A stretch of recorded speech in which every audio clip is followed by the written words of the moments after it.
Hi everyone, good morning. It's 6 a.m. and we forgot to say happy Friday Eve Friday to you. Eve. Hi everyone, I'm Tim Pham. I'm Nicole Hernandez. Welcome to Up with KREM. We do want to get straight to weather this morning because we are close to the weekend now. Woo. And this weekend is going to be like summer apparently. I love to hear it, Thomas. So excited. Just send the compliments to Thomas's email. He often gets complained, so let's send him a compliment. How about that? Yeah, usually I just auto forward my mail to Jeremy, right?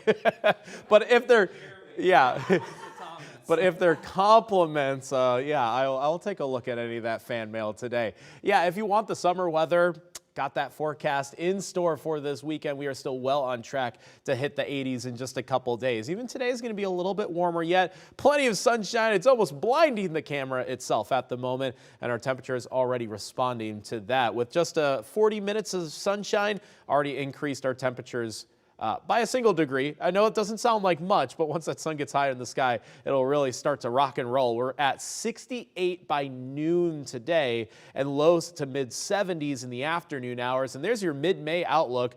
Tremendously warm. It's not just a couple days over the weekend. Looks like every day next week is going to be in the 80s as well. So if you want an early taste of July weather, we have that for the Pacific Northwest. Well, this morning, the Washington State Department of Transportation wants your feedback on how the North Spokane corridor should connect to I-90. So last night, WashDOT had a public meeting and it was packed. They ultimately asked the public what they think about two different design options. Option one keeps most of the existing on and off ramps to I-90, but it would get rid of the on-ramp to eastbound I-90 from Altamont. Option two would take away the on-ramp to eastbound I-90 from Hamilton. Drivers would then have to get on the freeway at a newly built Altamont on-ramp. That option is about $30 million more expensive, but officials say it could save drivers about 2 minutes getting onto I-90 compared to option one. What I took out of it is progress, because we're seeing two options now. It feels more thought out. It feels more like they're considering how it's truly going to impact this neighborhood. WashDOT is asking people to take an online survey now to comment on these two options. There's a lot more to consider here, though, more than we could fit into this story, so we'll have a link to the survey and more information in an article on KREM.com.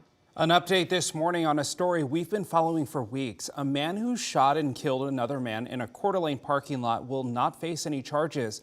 So this all happened back in April. 74-year-old James Dean and his wife were walking back to their truck when they saw 30-year-old Shane Brown inside their pickup.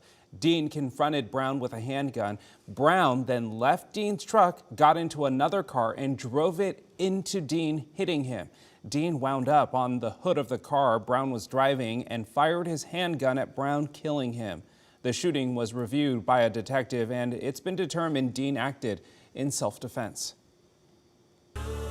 It is 6:04. Let's take a look at your morning rush. More news in less time. A judge ordered the Kootenai County Board of Commissioners to pay the county assessor his normal amount. The commissioners cut County Assessor Bella Kovac's pay in half last year. Kovacs went from making $90,000 a year to $45,000. Commissioners said they cut his pay because Kovacs was missing deadlines and not performing some of his duties. This morning, we now know when the suspect who allegedly made a bomb threat last weekend in Pullman will appear in court. Apollo Lawyer will face a judge for the first time coming up on Monday. He is accused of threatening to bomb a Pullman apartment. Lawyer was formally charged with 3 felonies yesterday. Pullman police say they found 2 pipe bombs in the apartment Lawyer was threatening to bomb.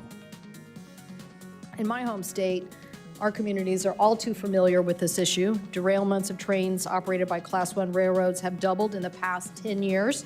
People should not have to worry about what's being transported through their communities. A United States Senate committee chaired by Washington Senator Maria Cantwell passed a bill that would bring safety improvements to railways across the country. The Railway Safety Act of 2023 would make defect detection technology necessary, which could prevent derailments like the one in East Palestine, Ohio that happened back in February. Right now, the state of Idaho plans to sue the U.S. Fish and Wildlife Service for failing to remove grizzly bears from the endangered species list. Last year, the state asked the species to be removed from the list because they say the bears do not qualify as a species under the Endangered Species Act.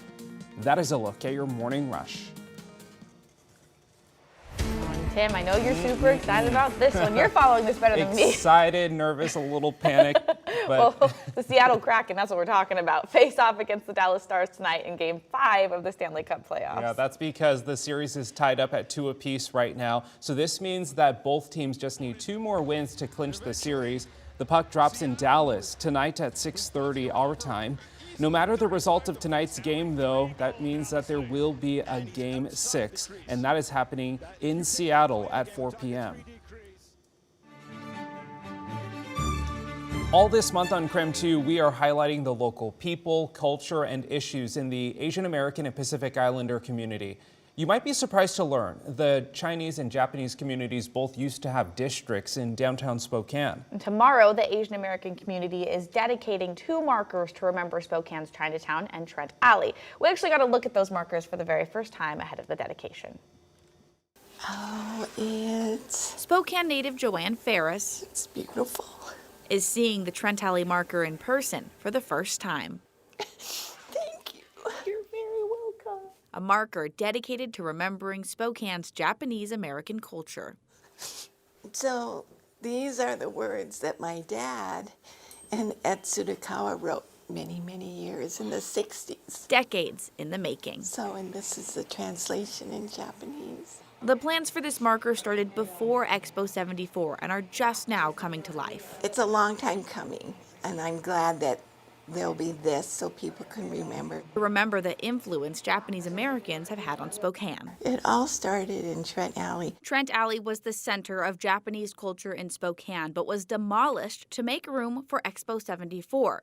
It used to be where the Saranac building in downtown is now, and that's where the marker will be as a reminder. That there were people who worked hard and suffered. It's a story similar to what Chinese Americans lived through too. Chinatown, also a bustling hub of culture in downtown Spokane decades ago, eventually whittled down to nothing after the Chinese Exclusion Act stopped Chinese people from moving to the U.S. Tomorrow, this marker will be dedicated to Chinatown alongside the Trent Alley marker. This is great.